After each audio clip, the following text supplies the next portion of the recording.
Muy buenas noches. Bienvenidos a su emisión estelar Poder Informativo. Hoy 24 de enero hemos recopilado las noticias más candentes de Latinoamérica. De inmediato comenzamos con lo más importante en el Cono Sur. Arrancamos con los titulares del día de hoy. Autoridades mexicanas lograron la captura de un poderoso narcotraficante del cártel de Sinaloa.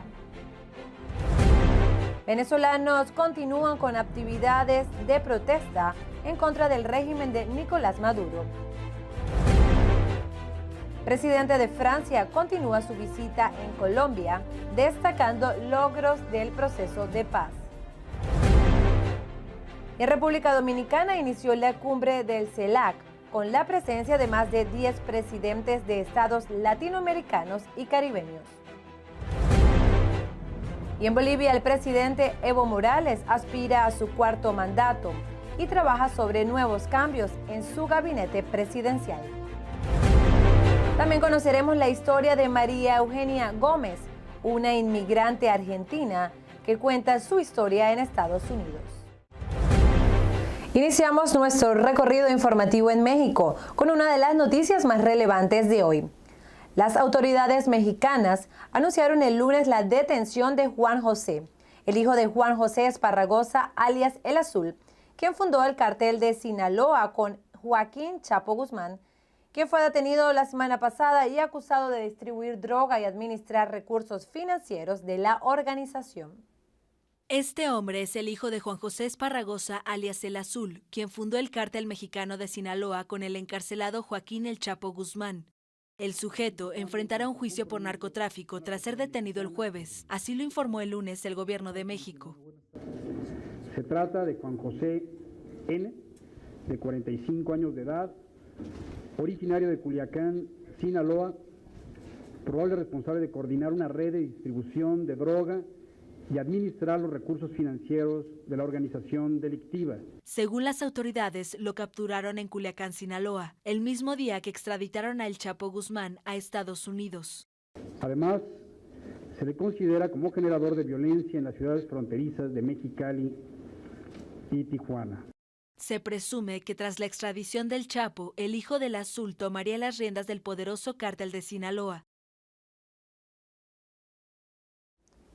Y ahora pasamos inmediatamente a Venezuela. Allí cerca de 2.000 opositores venezolanos salieron a las calles el pasado lunes para exigir un adelanto de la fecha electoral que permita sacar del poder al presidente Nicolás Maduro. Unos 2.000 opositores venezolanos exigieron el lunes en las calles de Caracas un adelanto de las elecciones para sacar del poder al presidente Nicolás Maduro, a quien culpan de la crisis política y económica del país, que en 2017 alcanzará una inflación de 1.660% según el Fondo Monetario Internacional. Los venezolanos tenemos que entender que está en nosotros ejercer esa presión, hacer uso de nuestra Constitución para que efectivamente vayamos a un proceso de diálogo, un proceso de negociación donde el gobierno no le quede más remedio que cumplir la Constitución y que efectivamente el diálogo dé resultado. Policías civiles y militarizados impidieron a los opositores avanzar hacia la sede del Consejo Nacional Electoral. El jefe del Parlamento de mayoría opositora, Julio Borges, entregó una carta con la petición de elecciones a Luis Emilio Rondón, el único de los 5 rectores del organismo electoral afín a la oposición. En el estado de Táchira, fronterizo con Colombia, la gente también salió a las calles. Esta fue la primera marcha que organizó la Mesa de la Unidad Democrática, después de que el Consejo Nacional Electoral suspendiera en octubre un proceso de referendo revocatorio contra Maduro e iniciara un diálogo entre gobierno y oposición. Esta protesta coincidió con la conmemoración de la caída de la dictadura militar de Marcos Pérez Jiménez en 1958. La oposición anunció que las próximas manifestaciones serán sorpresa. Y hasta ahora hacemos nuestra primera pausa comercial. Ya regresamos con más de Poder Informativo a través de Power TV.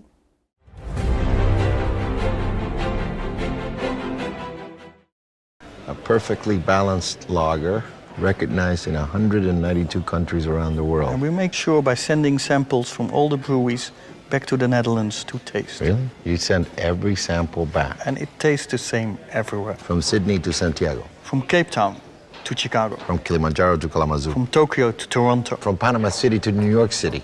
Hey, Willie. From Tokyo to... Toronto. We said that already. There's more behind that star.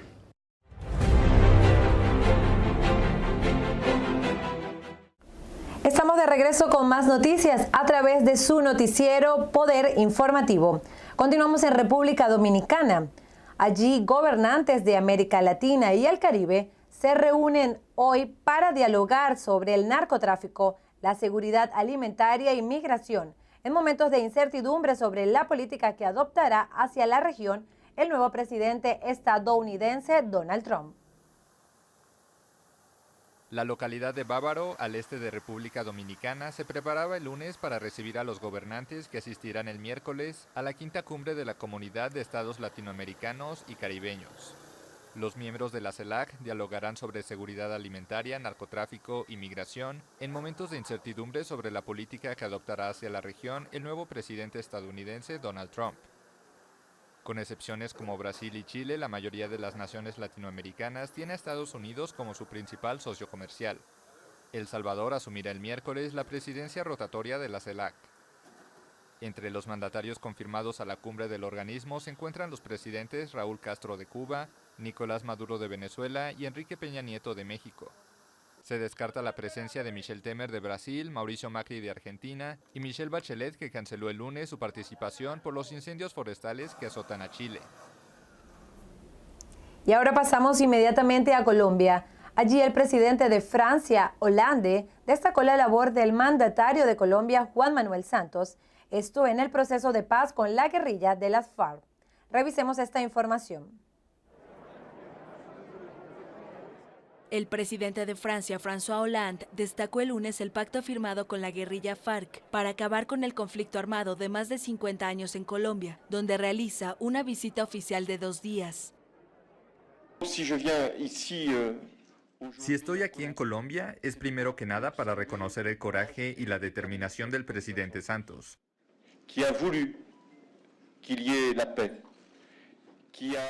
porque tuvo coraje para conquistar el miedo y la aprehensión de un proceso como este.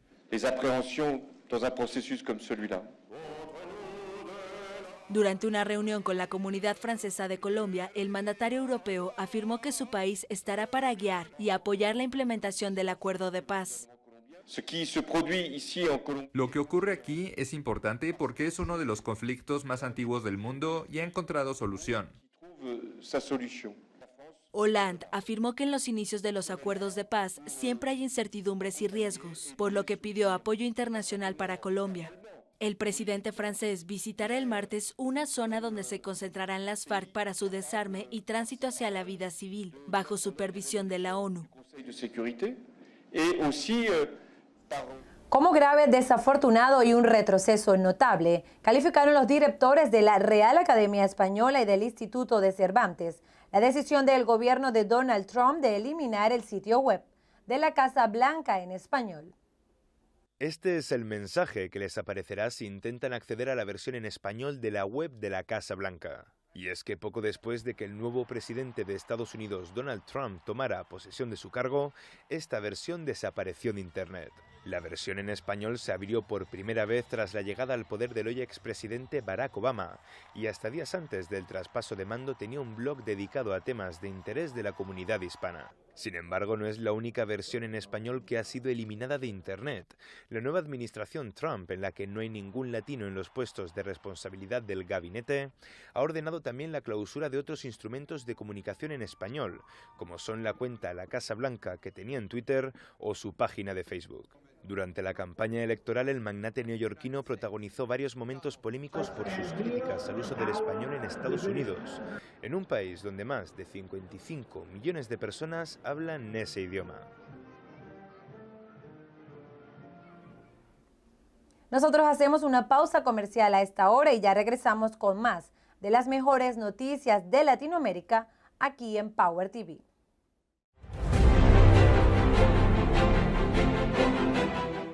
Heineken has been family owned since 1873. Right, for 140 years they own the brand. And because the name is on the bottle, they don't compromise the quality. I get that. I don't put my name on a bad film. Well, I did some late 80s music videos that weren't that good. Oh, really?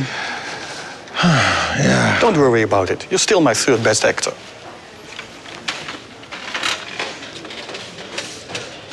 Third, Right, third. I'm still in the top 5. There's more behind the star.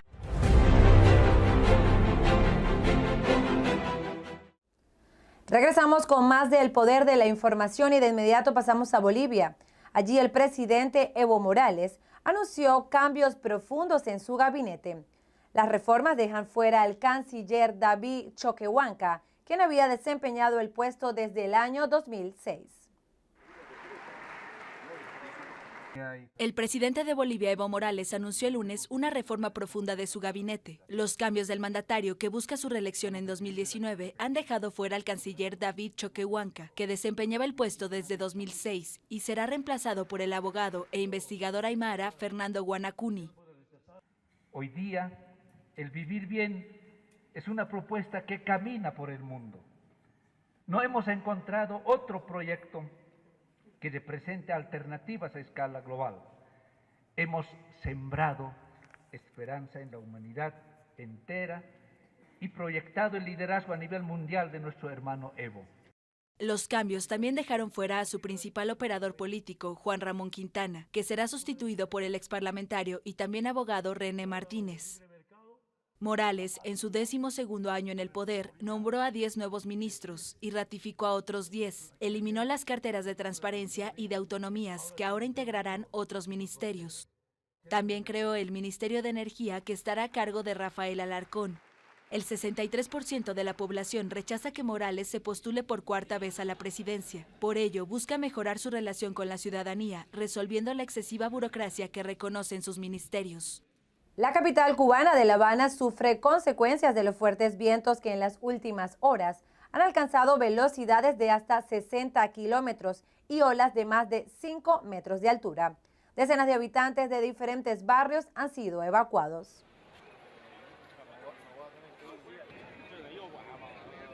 Esto no es todos los años, pero el año pasado no llegó, pero sin embargo tuvimos que hacer lo mismo. Ahora creo que con seguridad van a meterse para adentro, pero en el tiempo de la tormenta del siglo sí se llenó. ¿Qué, cómo anda? Se llenó, fue terrible. Lo que se ve hasta ahora parece ser bastante severa, aunque no como en otras ocasiones, pero sí, por lo que se puede observar, desde temprano ya está penetrando el mar y bueno, estaremos aquí en el aseguramiento hasta ver hasta cuándo se empieza a retirar el mar, pero hasta ahora es bastante, por lo menos aquí en la zona de Plaza, la inundación se ve bastante fuerte. Finalmente les mostraremos una historia social que nos reseña la vida que llevan algunos inmigrantes suramericanos en países como Estados Unidos. Univisión nos trae esta historia. Cuando emigró de Argentina, María Eugenia Gómez quiso comprar un seguro médico. Era más joven y saludable, pero los precios la hicieron olvidar la idea. En un seguro me dijeron $750 al mes. Al mes. Y en ese momento estábamos pagando 650 de renta donde vivíamos. Me pareció una locura. Cuando ella y su esposo llegaron en 2003 a Hollywood, Florida, con visa de trabajo en una compañía de ingeniería de sistemas, no cumplía los requisitos para obtener Medicaid. Cuando quedé embarazada, ahí fue el caos, porque no sabíamos que no podíamos aplicar a ningún seguro del Estado por el ingreso. El ingreso tiene que ser como bien bajo. Entonces no era alto suficiente como para que yo pudiese pagar. Eso fue en el 2007 y a Gómez no le quedó otra más que ir a hablar al hospital. ¿Cuánto te costó tu bebé? Casi $16.000. ¿Cuánto tardaste en pagar? 4 años, casi 5 años. Al año siguiente, Gómez quedó embarazada de nuevo, aunque esta vez prefirió un parto holístico y sin anestesia, que le costó $3.800, incluyendo los chequeos antes y después del embarazo. ¿Te fuiste a tener el bebé en el agua? En el agua, exacto. No, nunca más. ¿Para que te saliera más barato? Sí, porque se iban a juntar las 2 cuotas. Los niños calificaron de inmediato para un seguro estatal que se ajustaba al ingreso de la pareja, aunque no fue hasta el 2010 cuando Gómez y su esposo lograron tener seguro médico a través de Obamacare. ¿Cuánto te costaba? 150, nos cubría los dos. Ella vivía una vida saludable hasta que en diciembre del 2005, estando de vacaciones, comenzaron a endurecerse las articulaciones. Todas las piernas, los tobillos, las manos. Un día, viniendo de trabajar, tuve que parar porque no podía agarrar el volante, no tenía como fuerza. A veces, las labores más sencillas, como caminar o escribir en el teclado de la computadora, eran tareas imposibles. Una noche desperté como a los gritos porque se me salió el hombro y no te podés mover. ¿Y qué tan debilitante es ese dolor? No te podés mover, te tenés que quedar en la cama, no podés moverte. Durante los próximos 6 meses, mientras temía que no podría seguir trabajando, Gómez se sometió a repetidas pruebas costosas que al principio fueron inconclusas hasta que el misterio se esclareció. La enfermedad se llama enfermedad mixta de tejido conectivo y que el sistema inmunológico ataca tu propio cuerpo. Y puede ser mortal. Si no está tratado, se complica generalmente pulmonar y cardiovascular y tiene una expectativa de vida de 10 años, la gente que no se trata. Pero también todo depende del nivel que uno lo tenga.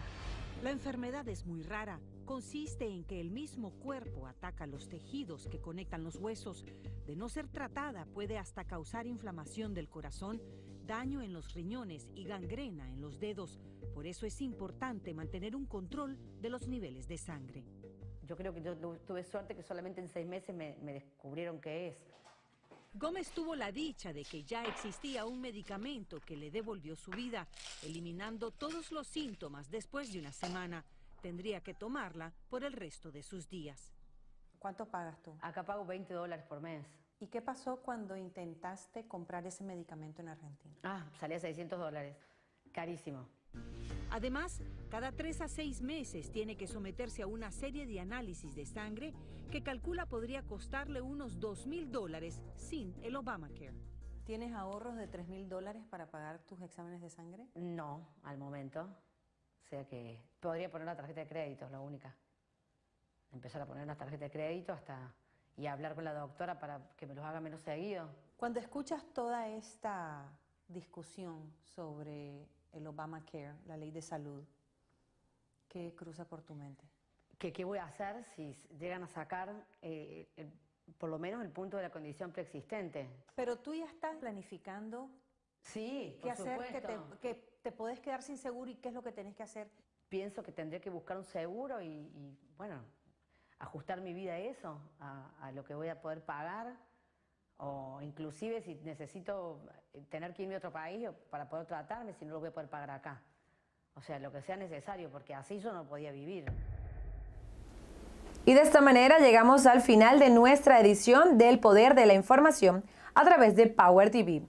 Esperamos hayan disfrutado de todas las informaciones y la invitación es para mañana, donde les traeremos las noticias más relevantes de América Latina y el Caribe. Quien narró para ustedes, Fabiola Cárdenas, y esto fue El Poder de la Información.